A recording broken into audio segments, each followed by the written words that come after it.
Friday how-to video. Yeah, I don't know how many that have the guts or just don't care to do what I did and put an iPad mini in my dashboard on my Westphalia camper. Before we move on, I must say that this is only working for now for the one with rubber inserts. If you have an pickup, an older model or a non-deluxe without the firm, with just a regular steel dashboard, this will not work without any customization, more customization, because yeah, we have a flat spot in the iPad, and I kind of move it into the foam to make it sit where I want. The edges is not perfectly smoothened out. I have a local guy in Denmark that do this kind of stuff, so if he shows up, maybe I can convince him to make a video record him, so you can see how the process is. Because I have a little crack here and a little crack here as well, and I think the crack is just going on all the way down, and just give it a nice kind of make it more pretty than it is. It's kind of sun fainted somewhere, some places, but I think it come around again if we do stuff. So first thing first. Again, this is an iPad mini. I bought this used, a refurbished one. I'll bet you have something in your country as well, like a refurbished or used or Facebook Marketplace or whatever. But I paid 50 euros for this one, refurbished with a brand new screen on it. So it's so cheap that I just don't care. But this is pretty good.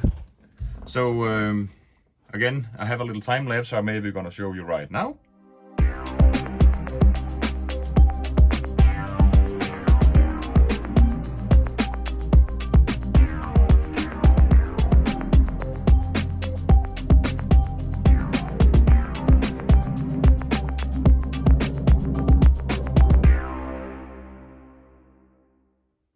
And there you can see how I did it.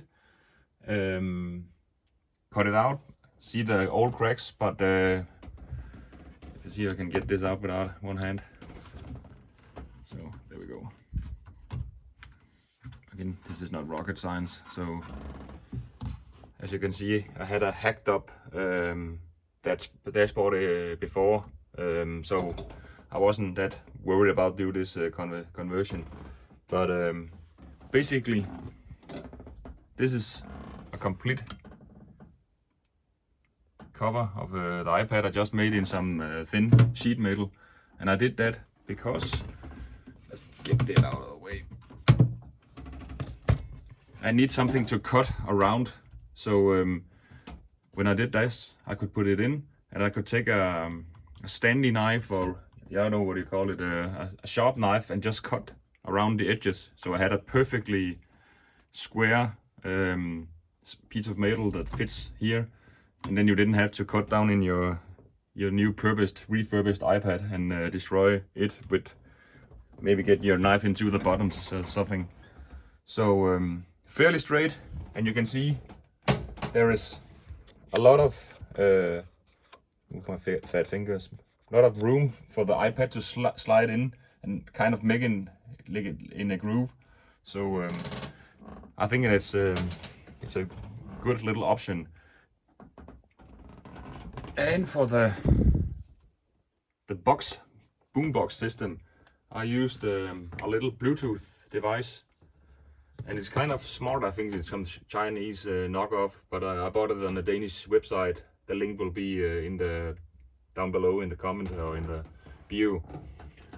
But you have SD card option, you have a line in, two phono old systems, you have Bluetooth, you have radio, and you have a little option of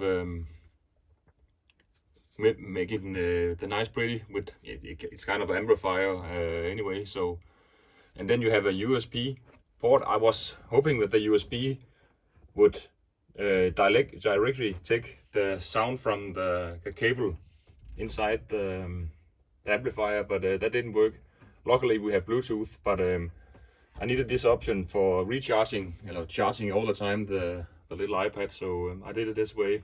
And the charging port for this must be an angled one, otherwise it cannot clear here. Then you have to have a wire going through here, and I didn't like that, so I went for a one with a little 90 bend in it.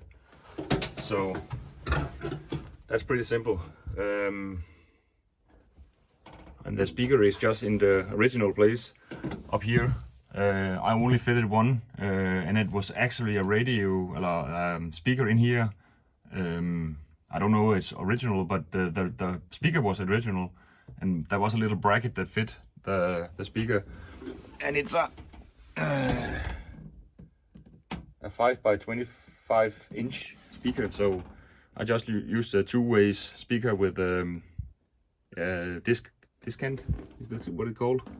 I don't know, but a good little speaker. Good. It's from the Blue Church in Denmark, so I don't know if it's good, but it was surely cheap, and I'm not going for boom boom. I'm just going for sound.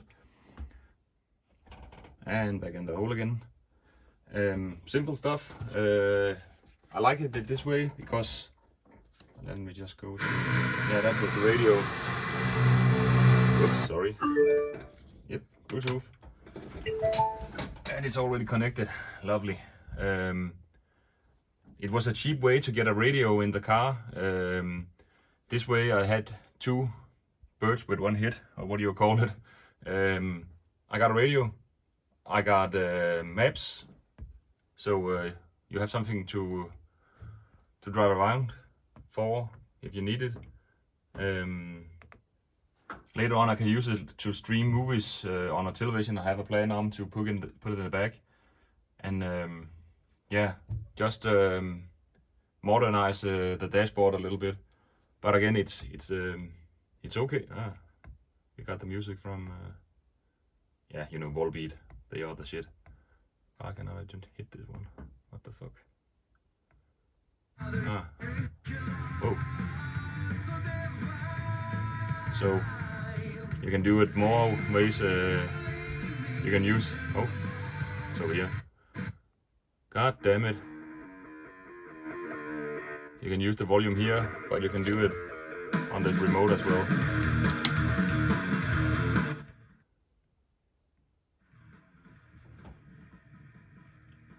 Simple stuff. On the back side of this, there is a two exit holes for. I think you can maybe see it here. No, just a original like a normal amplifier. Two speaker outputs in the back. Just slide it in a groove, and you're good to go. It's only 2 times 20 watts, so it's not very big, but again, I'm not going for the full bombastic here. So this is what it's called. If you want to save the trouble of seeking the internet out, then you can just buy one of these. And again, the speaker is just a 5.20 watt speaker, not a lot of watts. So simple stuff. In terms of wiring in it, it takes yeah, of course 12 volt. You could put it over the ignition, but again, I didn't want to do that because two things. When you're parked and I want to use it for streaming movies or music or whatever in the car, if I have to have the ignition on, it's kind of dumb. So I just wired it in with a good plus and in the car, so I have 12 volts all the time. I'll keep an eye on it because maybe it drains the battery with just standing still. I don't know yet. It's fairly new that I put it in. So yeah, let's see. simple stuff. This is only, I think I paid like 70 euros for this one, so not terrible. The same with the speaker, it was, I don't know, 40 euro, pretty cheap. Is there, yeah, if you were in Denmark, så kan du bare tage den der. But anywhere else, you have to, yeah, find something that's similar to this. So simple stuff. Got a plate, fit it, cut it, get it out of the way, all the old foam, slide it in. And again, if I came around to do it with my friend Brian, maybe we can do a little video how he making the dash all pretty and stuff. It's not like I can live with this. It's not bad. I cut it pretty well, so it's not like it's looking bad, but the edge is a little foamy. So let's see. This is what this is what a short one for me, but next time I think we're gonna do some welding, so you can see the process of welding, and I can assure you that video will take much longer than this one. So see you later.